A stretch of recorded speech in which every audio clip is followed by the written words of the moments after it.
Au lendemain du putsch de Kapp et de la grève générale qui l'a écrasé, le Parti communiste allemand tient son 4e congrès, les 14 et 15 avril 1920, dans la clandestinité, situation surprenante qui s'explique par un renversement de situation dans lequel il porte sa part de responsabilité. La politique du parti allemand pendant la Kappiade va devenir l'objet de débats passionnés non seulement en Allemagne, mais dans l'international entière. Une critique admise par tous. Un fait est évident, la centrale a commis, aux premières heures du putsch, une erreur magistrale en proclamant, le 13 mars, que la classe ouvrière ne bougerait pas le petit doigt pour défendre la République bourgeoise contre les putschistes.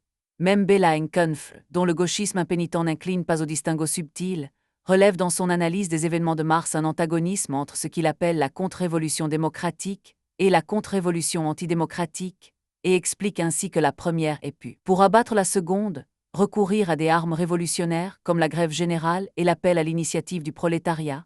Le premier accusateur de la centrale a été Lévy lui-même. Il était, le 13 mars, détenu depuis quelques jours dans la prison de la Leerstrasse. C'est dans sa cellule qu'il a appris le putsch et la position prise par ses camarades.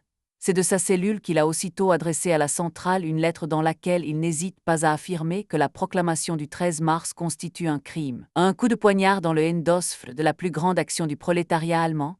Je ne puis conserver mon calme quand je pense que l'occasion que nous attendions depuis des mois s'est enfin présentée.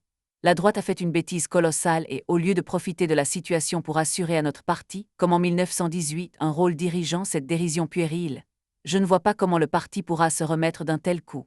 Selon lui, 3 mots d'ordre s'imposaient aux communistes, que la classe tout entière pouvait reprendre et faire sien, l'armement du prolétariat, la lutte contre les putschistes jusqu'à leur capitulation sans condition, l'arrestation immédiate de leurs dirigeants et complices. Avec ces 3 mots d'ordre, le KPD aurait donné à la grève la perspective qui lui manque aujourd'hui. Avec ces mots d'ordre, au bout de quelque temps, on aurait vu la justesse de ce que la centrale du Parti communiste a placé à la base de son analyse, à savoir que les social-démocrates ne prendraient pas part, ou du moins ne pourraient pas prendre part à l'action jusqu'au bout. Et alors, mais alors seulement le moment serait venu de montrer aux masses qui avaient trahi leur cause, qui portaient la responsabilité de leur échec. Alors, mais alors seulement, quand les masses auraient repris nos mots d'ordre, et quand leur chef aurait refusé de les conduire jusqu'au bout et les aurait trahis, le cours des événements en aurait amené d'autres dans la direction des conseils. Conseil, congrès des conseils, république des conseils, abolition de la république démocratique. Et alors, après 6 mois d'un tel développement, nous aurions eu la république des conseils. Personne ne songe à contester cette sévère appréciation, même pas les auteurs de l'appel du 13 mars. Les dirigeants de l'Internationale, qui le considèrent comme une faute d'une gravité exceptionnelle, insistent, et Nzenoviv le premier, pour que la lettre de Paul Lévy soit intégralement publiée dans la revue de l'Internationale, où elle ouvre une ample discussion sur la politique du KPD-S, pendant et après le putsch de Kapp. Publication qui vaut à Lévy un surcroît d'autorité, en même temps qu'elle ébranle un peu plus celle de ses camarades de la centrale. Telle qu'elle, la position de Paul Lévy n'est pourtant pas suffisante. Elle dénonce la faute et son mérite est de l'avoir fait sur le champ mais ne l'explique pas. Aussi certains vont-ils s'employer à découvrir ce qu'ils appellent les racines de cette erreur. Belaïn Kunf, par exemple, s'en prend à l'analyse faite par Radek du rythme de la révolution dans les pays occidentaux, démentie à ses yeux par le putsch et la réaction ouvrière, par la radicalisation accélérée de la classe ouvrière, axée sur une perspective à long terme. Le Parti communiste allemand s'est laissé surprendre par ce changement de rythme. Mais Radek, de son côté, n'est pas disposé à servir de bouc émissaire. Dans un long essai critique qui paraît à la suite de l'article de Lévy dans le même numéro de la revue de l'Internationale, il qualifie l'appel de la centrale du 13 mars d'erreur impardonnable. Pour lui comme pour Lévy, le Parti communiste devait se laisser aller et se confier aux vagues de la lutte pour l'approfondir et la conduire plus avant. Il est nécessaire de chercher à savoir pourquoi il s'est refusé à le faire. Or la raison s'en trouve, selon lui, au sein même de la centrale, dans l'état d'esprit des dirigeants allemands, leur pratique politique routinière, leur incapacité à comprendre les tournants de la situation objective. Il rappelle les problèmes posés dans le parti en 1919 par les tendances putschistes et gauchistes qui y prévalaient, et la lutte correctement menée contre elles par la centrale. Mais pour lui, c'est cet antiputschisme, devenu systématique, qui est à l'origine d'une nouvelle déviation, une tendance à la passivité, un refus de l'action. L'antiputschisme, chez eux, a conduit à une sorte de quiétisme, de l'impossibilité de conquérir en Allemagne le pouvoir politique, établi empiriquement en 1919. Ils ont en mars 1920 conclu à l'impossibilité de l'action en général, conclusion qui était déjà fausse l'an dernier. Parlant du point de vue de l'exécutif de l'Internationale, il écrit « Il n'est pas possible de donner de Moscou des directives concrètes au Parti communiste allemand, et nous considérons toujours que c'est à lui qu'il appartient de déterminer lui-même sa ligne. Mais de même que le comité exécutif de Moscou avait bien compris l'année dernière que ceux qui, dans le mouvement allemand, luttaient contre les putschistes avaient raison, de même il est devenu pour lui évident aujourd'hui que la propagande doctrinaire anti-putschiste n'est plus qu'un frein. Le 4e congrès du KPD-S ne va guère s'étendre sur l'erreur du 13 mars. En Woltschöffl, qui la critique, en rejette la responsabilité sur les dirigeants du district de Berlin et mentionne à ce propos les interventions de Büdich et de Friesland. Talémé plaide non coupable et rejette également la responsabilité de l'orientation erronée sur les Berlinois, rappelant l'insuffisance des liaisons entre la centrale et le reste du parti, soulignant la faiblesse du parti à Berlin. Le seul district dont les dirigeants ont été consultés, il admet que leur point de vue a effectivement prévalu dans la déclaration du 13 mars, mais souligne que s'y exprimait également la crainte de voir se renouveler des erreurs putschistes. J'ai combattu, assure-t-il, ces objections, mais il a été impossible de les balayer rapidement. Quant à Ernst Friesland, le responsable du district de Berlin, il se tait sur cette question, reconnaissant ainsi tacitement une responsabilité que ses biographes tenteront d'expliquer par son gauchisme, la passivité du gauchiste isolé. Il est en tout cas intéressant de remarquer que le Congrès ne s'intéresse guère aux problèmes soulevés, par exemple, par la politique pratiquée face au putsch par Brandlöffel et les communistes de Chemnitz. Alors que l'introduction de Brandlöffel à sa brochure sur l'action contre le putsch souligne que les communistes doivent chercher avant tout à réaliser l'unité de front des travailleurs et par là, développer la crise au sein du Parti social-démocrate en y suscitant une aile gauche unitaire. Le Congrès et Brandlöffel lui-même se taisent sur ce point. Un débat entrouvert, les contradictions internes, la renaissance du putschisme et la tendance opportuniste de leurs adversaires sont révélées plus clairement par l'autre discussion, celle qui concerne le mot d'ordre de gouvernement ouvrier posé par les initiatives de Leghien et la déclaration d'opposition loyale de la centrale à l'égard d'un éventuel gouvernement purement socialiste. Ni Woltschöffl ni Piëch n'avaient dissimulé leur désir de voir les indépendants accepter d'entrer dans un tel gouvernement. Quelques semaines plus tard, la reconstitution d'un gouvernement de coalition parlementaire entre le Parti social-démocrate et ses alliés du centre et du Parti démocrate ravive les regrets. Déjà une forte minorité du comité central estime qu'un gouvernement ouvrier qui romprait définitivement avec la coalition bourgeoise, qui contribuerait à l'armement des ouvriers et engagerait une lutte énergique pour le désarmement de la bourgeoisie, serait souhaitable, dans la mesure où, s'appuyant sur la classe ouvrière rassemblée autour de ces conseils ouvriers révolutionnaires, il pourrait raccourcir et faciliter le long et pénible chemin qui conduit au but final. C'est une conception semblable qui a inspiré la position de Piëch et Woltschöffl et des rédacteurs de la déclaration d'opposition loyale. Pour la première fois dans l'histoire du mouvement communiste, est posé le problème d'une forme gouvernementale transitoire qui constitue une rupture avec un gouvernement de type parlementaire et qui ne soit pas encore la dictature du prolétariat, le gouvernement des conseils. Nombre de responsables dans le parti allemand comme dans l'international considèrent qu'il s'agit là d'une véritable hérésie. Béla Enkenf écrit que la croyance en un gouvernement purement ouvrier constitue la première des 3 illusions démocratiques qui se sont manifestées en mars 1920 dans le mouvement allemand. Le soutien de ce qui serait, selon lui dans le meilleur des cas, le fruit d'une crise de la démocratie bourgeoise, signifie tout simplement un alignement sur une utopie réactionnaire. Les orateurs se succèdent au 4e congrès pour reprendre des affirmations du même ordre. Euler estime qu'un tel gouvernement ne saurait être que réactionnaire et anti-ouvrier. Edwin Werne dit qu'il n'aurait servi qu'à compromettre le prolétariat. Clara Zetkin pense qu'il aurait donné aux indépendants le meilleur des alibis pour ne pas lutter en vue du pouvoir des conseils. Tous pensent plus ou moins confusément que le gouvernement ouvrier proposé par Leghien n'aurait pu être essentiellement différent de ce qu'avait été en 1918 le gouvernement in Ebet Fraas. Mais la discussion, qui se poursuit dans les colonnes de la presse allemande et internationale, montre qu'il existe des divergences plus profondes. L'une des attaques les plus virulentes émane de Paul Froelich, pour qui l'hypothèse selon laquelle la voie du gouvernement de coalition à la République des conseils passerait par un gouvernement socialiste est complètement antidialectique. Selon lui, un prétendu gouvernement socialiste n'aurait pu être bâti que sur la base d'un compromis entre dirigeants social-démocrates et indépendants dans le cadre parlementaire. Ernst Mayr, beaucoup plus modéré dans la forme, affirme dans une lettre ouverte à l'exécutif que l'hypothèse même de l'existence d'une forme intermédiaire entre la dictature du prolétariat et celle de la bourgeoisie lui paraît peu vraisemblable, et de ce point de vue, il condamne aussi la déclaration d'opposition loyale, qui ne répond pas à la mission et la tâche d'un parti communiste. L'intervention de Radek n'est pas moins sévère. Il y a, selon lui, un lien entre la prise de position de la centrale le 13 mars et sa déclaration d'opposition loyale. En adoptant cette déclaration et cette position favorable au gouvernement ouvrier projeté, les dirigeants du parti ont abandonné leur mission historique de dirigeants révolutionnaires et se sont comportés en ratiocineurs et non en combattants. Alors que les indépendants de gauche, qui avancent vers le communisme, exprimaient par leur refus le réflexe sain du prolétariat révolutionnaire qui ne veut pas s'allier avec les social-démocrates de droite dans un gouvernement même prétendument socialiste, les dirigeants de la centrale communiste ont fait ce qu'ils ont pu pour les conduire à accepter cette compromission en leur assurant en substance que leur mission historique était de duper une fois de plus le prolétariat. Car pour lui, la déclaration d'opposition loyale a abusé les masses en leur donnant des illusions sur la possibilité de construire un gouvernement révolutionnaire sans avoir préalablement désarmé les contre-révolutionnaires.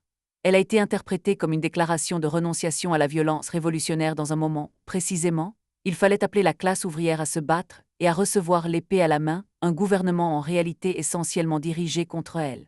Le verdict est féroce. Au crétinisme parlementaire des social-démocrates, une partie de la centrale communiste a substitué un crétinisme gouvernemental. Face à ces procureurs, les avocats de la déclaration d'opposition loyale paraissent timides.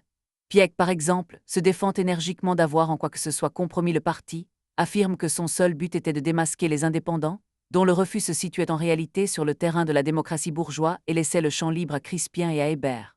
Il répète au Congrès que les indépendants ont à son sens commis une lâcheté en faisant passer leur intérêt de parti avant celui du mouvement révolutionnaire, tout en affirmant que les communistes, précisément parce qu'ils sont, eux de véritables partisans de la dictature du prolétariat, ne pouvaient en aucun cas participer à un tel gouvernement. Ayn Brandlefl qui par ailleurs estime qu'un gouvernement ouvrier serait à la fois souhaitable et possible sur la base d'un mouvement de masse allant jusqu'à l'insurrection et construisant des conseils ouvriers, se contente de dire au Congrès que la déclaration, au moment où elle a été publiée, a freiné le mouvement des masses. Talémé, lui, ne se dérobe pas et même contre-attaque. Pour lui, la déclaration répondait à une question posée par les masses. Les communistes n'ont pas à répondre aux masses de façon dogmatique, ils doivent les aider à faire leur expérience.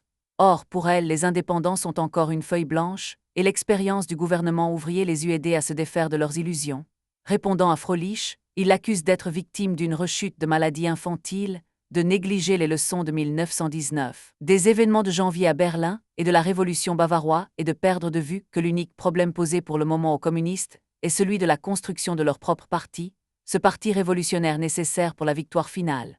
Ce sont les mêmes thèmes que Bronski-Braun développe avec moins d'habileté quand il écrit que le parti indépendant, parce qu'il n'est pas un parti communiste, avait le devoir de démontrer les conséquences pratiques de sa position de principe en acceptant les offres de Légien. Traçant un parallèle entre l'insurrection de Kornilov et le putsch de Kapp, il affirme que la base des critiques de gauche contre la centrale réside dans la volonté d'anticiper sur l'itinéraire de lutte par lequel la classe ouvrière a dû passer, mais de le faire sans avoir les expériences nécessaires. La position de Paul Levy. La position de Levy est apparemment plus subtile. Il ne se prononce pas en effet sur la déclaration d'opposition loyale prise en elle-même et en dehors de tout contexte. Pour lui, l'erreur initiale, l'abstentionnisme de la centrale le 13 mars, et sa passivité ont en effet privé le Parti communiste de toute prise réelle sur les événements. C'est selon lui de ces fautes capitales de communistes que les indépendants tirent force et audience, et dans cette situation, la centrale ne pouvait guère aller au-delà de cette déclaration, parvenue aux travailleurs après la reprise du travail, et qui n'était pour les communistes qu'une occasion d'expliquer les chances qui avaient été gâchées. En posant la question dans ces termes, Levy prenait la position la plus confortable, puisque la déclaration du 23 mars apparaissait comme la conséquence de celle du 13, dans laquelle il n'avait aucune part de responsabilité et qu'il avait le premier dénoncé. Mais cette prudence ne lui permettra pas d'éviter les attaques. En fait, au cours des semaines qui suivent le putsch de Kapp, se dessinent les grandes lignes d'une offensive contre lui. Dans son article sur la Cappiade, Paul Froelich le met directement en cause, protestant contre l'interprétation qu'il donne de la phrase du programme de Spartacus selon laquelle les communistes ne sauraient s'emparer du pouvoir que sur la base clairement exprimée de la volonté de la grande majorité de la classe ouvrière, critiquant dans sa conclusion à la fois Levy nommément et ce qu'il appelle, dans un style qui rappelle celui du Kapp, la haute bureaucratie du parti. De son côté, Radek va ouvrir la polémique contre Levy à propos des leçons des révolutions bavaroises et hongroises de 1919, et sans le nommer toutefois, à propos de la critique qu'il fait de l'attitude du parti pendant le putsch de Kapp. Il est évident en effet, pour tous les lecteurs allemands, que c'est en Levy que s'incarne le plus nettement la tendance antiputschiste, dont Radek assure qu'elle s'est transformée en quiétisme. Pour qu'aucun doute ne subsiste puisque après tout Levy n'a pas partagé l'erreur du 13 mars, la critique de Radek se termine par une violente attaque de ce qu'il appelle le « possibilisme communiste ».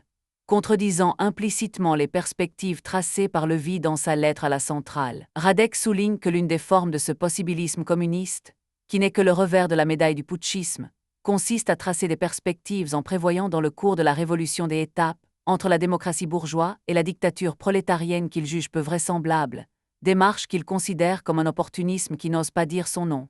Le grand danger à ses yeux est que le parti allemand ne s'engage dans une politique centriste sous le drapeau du communisme, et tout indique qu'il tient le Lévy pour l'éventuel porte-drapeau d'une telle politique. Ainsi deux combats se mènent au même moment au sein du parti allemand comme de l'international. Débat théorique à peine formulé, en tout cas superficiellement traité, autour du problème du gouvernement ouvrier moins encore que de la déclaration d'opposition loyale, dans lequel s'affrontent procureurs dogmatiques et avocats prudents, soucieux de mettre en relief les circonstances atténuantes et récusant l'accusation de révisionnisme. En même temps, lutte de plus en plus ouverte et directe, offensive de Radek et de ses fidèles contre Lévy et son équipe de la centrale. Aucun des deux ne sera tranché dans l'immédiat. Le débat théorique, en effet, est interrompu par l'intervention de Lénine, sous la forme d'une annexe rédigée en mai à la maladie infantile du communisme. Tout en condamnant vigoureusement les formulations qu'il juge erronées sur la démocratie bourgeoise, qui ne serait pas la dictature de la bourgeoisie, ou l'emploi de l'expression gouvernement socialiste au lieu de gouvernement de social traître, s'élevant rapidement au-dessus des règlements de compte et des discussions de théologiens, Lénine affirme que la déclaration d'opposition loyale procédait d'une tactique juste quant au fond, parfaitement juste dans ses prémices fondamentales et sa conclusion pratique. Quelques semaines plus tard, après avoir lu la critique de la centrale rédigée par Bella, Henkenfre dans Communismus, Lénine écrit à ce propos que Henkenfre oublie ce qui est la substance même, l'âme vivante du marxisme, l'analyse concrète d'une situation concrète. Il ajoute, si la majorité des ouvriers des villes ont abandonné les tenants de Schedman pour les kotskistes et si, au sein du parti kotskiste indépendant par rapport à la tactique révolutionnaire juste, ils continuent à passer de l'aile droite à l'aile gauche, c'est-à-dire en fait au communisme, si la situation est telle, est-il permis d'éluder la prise en considération de mesures de transition et de compromis à l'égard de ces ouvriers? Est-il permis de négliger, de passer sous silence l'expérience des bolcheviks qui, en avril et en mai 1917, ont mené quant au fond cette politique de compromis, quand ils déclaraient renverser purement et simplement le gouvernement provisoire d'Elvov, Miliukov, Kerensky et autres est impossible, car les ouvriers des soviets sont encore pour eux. Il faut d'abord obtenir un changement dans l'opinion de la majorité ou d'une grande partie de ces ouvriers. Il me semble que cela n'est pas permis. Le verdict de Lénine allait suffire pour clore formellement le débat entrouvert la déclaration d'opposition loyale tenue pour une position de compromis correcte mais mal formulée. Il restait que le mouvement communiste international n'avait aucunement tranché le problème du gouvernement ouvrier que les circonstances venaient de lui poser. Vers un parti communiste de masse. Tous les protagonistes de la discussion, divisés sur les Einrichtungsfrage, étaient pourtant d'accord sur l'essentiel, la nécessité de construire en Allemagne un parti communiste capable d'intervenir directement dans la lutte de classe, d'y prendre ses responsabilités en lançant ses propres mots d'ordre, en un mot d'y assumer un rôle dirigeant. Réfutant les arguments de Paul Froelich, Talémé relevait le fait que deux questions étaient désormais posées concrètement au Parti communiste allemand. Comment construire un parti communiste suffisamment fort et soudé, la question de nos liens avec le parti indépendant, et comment lier l'action de ce parti suffisamment fort et révolutionnaire avec celle des masses prolétariennes qui sont à l'extérieur et celle des masses de la petite bourgeoisie. Double question qui allait se poser longtemps. Il est en effet un point sur lequel tous les communistes se retrouvent au lendemain du putsch de Cap. La vie politique s'est ranimée, la période du repli des communistes appartient au passé, et il leur est de nouveau possible de lutter avec succès pour conquérir au sein de la classe ouvrière le rôle dirigeant auquel ils aspirent. C'est à ce problème, bien plus qu'aux débats ouverts par les événements de la période précédente, que Lévy consacre ses interventions au 4e congrès, s'efforçant de donner une explication du mouvement qui s'est déroulé en profondeur au sein des masses ouvrières allemandes. Le prolétariat, au cours de ces 18 mois, s'est plus ou moins séparé dans son fort intérieur de son ancienne direction et s'est plus ou moins clairement tourné vers le communisme. Mais un tel mouvement à l'intérieur du prolétariat ne peut se produire sous la forme du réveil, un beau matin, d'un prolétariat découvrant qu'il n'est plus socialiste majoritaire, mais indépendant ou communiste. Il faut que se produise un événement précis qui suscite, dans le prolétariat, la prise de conscience que son propre sentiment a changé. Or, c'est à ce point précis que se situe l'irremplaçable intervention du parti, donc la nécessité pour lui d'être capable à la fois d'une analyse correcte et d'une discipline sans défaillance. Pour Lévy, le fait capital, c'est l'existence, au sein du parti indépendant, d'une avant-garde ouvrière qui pousse en avant ses dirigeants de gauche. Cette avant-garde doit être gagnée au communisme, Il doit être absolument clair pour nous que c'est l'aile gauche du parti indépendant qui constitue la troupe qui mènera les combats révolutionnaires. Nous devons nous persuader qu'il nous faut nous adresser aux masses du parti indépendant comme si elles étaient communistes. Les masses du parti social-démocrate indépendant sont nôtres par l'esprit et par le sang. Il serait absurde de cogner sur elles, et à travers elles sur les masses prolétariennes. Ruth Fichet, pendant des années implacable adversaire de Lévy, confirmera plus tard ce diagnostic en écrivant « Le putsch de Cap développa de nouveaux élans dans le parti indépendant. Après 2 années d'expérience avec von Lüttwitz et Sicht für Watte Erhardt, les ouvriers s'étaient convaincus que ces gens-là ne seraient pas désarmés par de belles formules. Ils avaient perdu tout espoir de voir le gouvernement social-démocrate agir contre le réarmement public et caché de la Restauration.